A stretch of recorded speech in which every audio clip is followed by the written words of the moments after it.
जय श्री राधा कृष्ण। कृष्ण भक्तों का प्रिय भाद्रपद मास समापन पर है। बहुत धूम से कृष्ण जन्माष्टमी और राधा अष्टमी उत्सव बना। अब भाद्रपद मास के शुक्ल पक्ष की परिवर्तनी एकादशी आने वाली है। तो आज इस वीडियो में आपको परिवर्तनी एकादशी व्रत कब करें, 14 सितंबर या 15 सितंबर के विषय पे चर्चा करेंगे। साथ ही प्रदोष व्रत, अनंत चतुर्दशी, राधा छठी उत्सव कब मनाएं के विषय पे भी चर्चा करेंगे। बहुत सारी जानकारी एक ही वीडियो में मिलेगी, इसलिए प्लीज़ वीडियो लास्ट तक ज़रूर देखना। अगर आप हमसे कोई प्रश्न पूछना चाहते हैं तो हमें टेलीग्राम पे मैसेज करना, और अगर आने वाले व्रत त्योहारों का रिमाइंडर, डेली का पांचांग और राशिफल अपने फ़ोन पर पाना चाहते हो तो व्रत लिखकर 9821025751 पर व्हाट्सएप मैसेज करें। वीडियो पसंद आए तो प्लीज़ लाइक शेयर करना। चैनल पर नए हो तो जल्दी से चैनल सब्सक्राइब कर दो। एक जयकारा लगाकर अब चर्चा शुरू करते हैं। बोले बांके बिहारी लाल की जय, मोर मुकुट बंसी वाले की जय, लक्ष्मी नारायण भगवान की जय। सबसे पहले चर्चा करते हैं परिवर्तनी एकादशी या जल झूलनी एकादशी की। ये एक बड़ी एकादशी मानी जाती है। भाद्रपद महीने के शुक्ल पक्ष की एकादशी जल झूलनी एकादशी होती है। इसे वामन एकादशी भी कहते हैं। ये एकादशी ढोल ग्यारस, परिवर्तनी एकादशी, पदा एकादशी, जयंती एकादशी आदि नामों से जानी जाती है। देखो, चातुर्य मास में 4 महीने के लिए सोए हुए भगवान विष्णु देव उठनी एकादशी के दिन उठते हैं, ये तो हमें पता है। लेकिन इन 4 महीनों के बीच में एक ऐसा समय आता है जब भगवान विष्णु सोते हुए करवट बदलते हैं। वो समय होता है भाद्रपद मास के शुक्ल पक्ष की एकादशी का, जिसे पाशव या परिवर्तनी एकादशी कहा जाता है। इस दिन भगवान के वामन रूप की आराधना की जाती है। वामन देव भगवान विष्णु के 10 अवतारों में से एक है। मान्यता है कि इनकी पूजा अर्चना सच्चे मन से करने वाले भक्तों की सभी मनोकामनाएं पूरी होती है। धार्मिक मान्यता है कि कान्हा जी के जन्म के बाद इसी दिन यशोदा माता ने उनका जल पूजन या घाट पूजन किया था।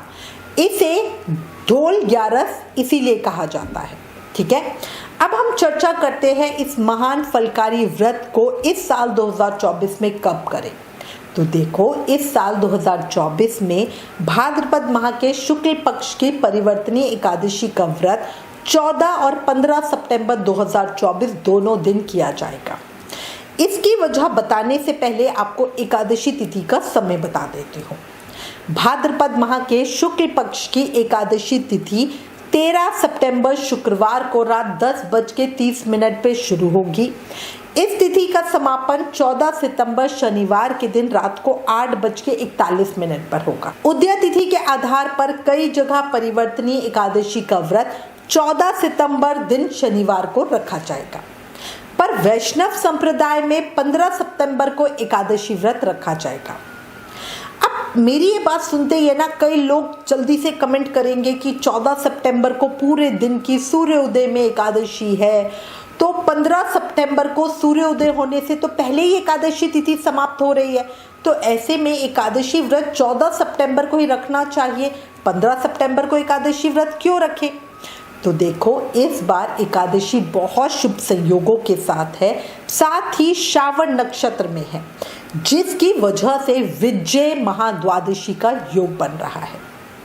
अब आपके मन में प्रश्न आएगा कि ये विजय महाद्वादशी योग क्या है। तो देखो, आपकी जानकारी के लिए बता देती हूँ। शुक्ल पक्ष की द्वादशी में अगर श्रावण नक्षत्र का योग बने तो ये महापुण्य देने वाला विजय महाद्वादशी का योग कहलाता है। भगवान श्री वामन का आविर्भाव इसी श्रावण नक्षत्र में हुआ था। इस नक्षत्र की बहुत महिमा है। इसी के साथ हमारे शास्त्रों में विधान है कि अगर महाद्वादशी का योग हो तो भक्तजन शुद्ध एकादशी का उपवास त्याग कर महाद्वादशी में एकादशी व्रत करते हैं। इससे 1000 एकादशी व्रत करने जितना फल मिलता है। इसलिए वैष्णव भक्त परिवर्तनी एकादशी व्रत विजय महाद्वादशी योग होने से 15 सितंबर को ही करेंगे। अब देखो, जब भी दो एकादशी होती है तो सच्चे भक्त तो दोनों दिन व्रत करने की हम सलाह देते हैं। इसलिए अगर आप चाहें तो 14 सितंबर और 15 सितंबर दोनों दिन एकादशी व्रत करें। जो दोनों दिन का व्रत करते हैं वो 13 सितंबर को दशमी के नियम का पालन करते हुए एक समय भोजन करते हैं। 14 सितंबर को सुबह पूजा करके व्रत का संकल्प लेते हैं और बोलते हैं कि भाई मैं 48 घंटों का व्रत करूंगा। 2 दिन के व्रत में व्रत 48 घंटे का होता है, इसलिए पारण 16 सितंबर को करते हैं। 15 सितंबर को शाम के समय भगवान श्री हरि का करवट बदलने का महोत्सव भी होता है। इसी के साथ 15 सितंबर से ही चातुर्य मास का तीसरा महीना भी आरंभ हो जाएगा। अच्छा, यहाँ पे आपकी जानकारी के लिए एक और चीज़ बता दूँ, खाटू श्याम जी मंदिर सीकर में, बांके बिहारी जी मंदिर वृंदावन में, राधा रमन जी मंदिर वृंदावन में 14 सितंबर दिन शनिवार की एकादशी है। वहीं निम्बक संप्रदाय, इस्कॉन और गौरिया मठ में 15 सितंबर दिन रविवार को परिवर्तनीय एकादशी व्रत का पालन होगा। 15 सितंबर दिन रविवार को ही वामन द्वादशी या वामन जयंती व्रत भी रखा जाएगा। इस दिन भगवान वामन का अवतरण हुआ था, इसलिए वामन स्वरूप की पूजा जरूर करें। अपनी सामर्थ्य के अनुसार दान करें। अपनी अगली वीडियो में जो पूजा विधि की वीडियो होगी उसमें डिटेल में पूजा विधि भी बता दूंगी, ठीक है।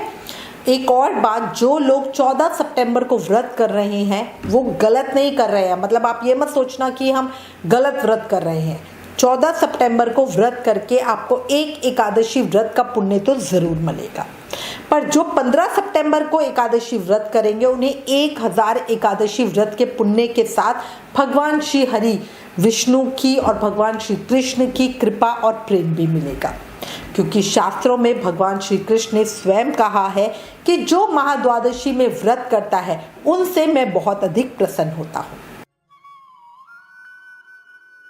अगर अब मैं शुभ मुहूर्त की चर्चा करूं तो इस दिन रवि योग और शोभन योग का निर्माण हो रहा है। इस योग में भगवान विष्णु की पूजा विधिवत रूप से करना बहुत ही अच्छा फलकारी कहा गया है। रवि योग शाम को 8:32 तक रहेगा। शोभन योग 13 सितंबर को रात को 8:49 से शुरू होगा और इसका समापन 14 सितंबर को शाम को 6:18 पे होगा। रवि योग और शोभन योग दोनों ही बहुत शुभ है। उस दिन उत्तराक्षण नक्षत्र सूर्योदय से रात 8:32 तक है। इसके बाद से श्रावण नक्षत्र है। परिवर्तनीय एकादशी के दिन सर्वत सिद्ध योग भी बन रहा है। हालांकि ये योग रात में 8:32 पर बनेगा और अगले दिन 15 सितंबर को सुबह 6:06 तक रहेगा। 15 अगस्त को श्रावण नक्षत्र का योग और सर्वत सिद्ध योग का संयोग भक्तों को बहुत शुभ फल देने वाला होगा।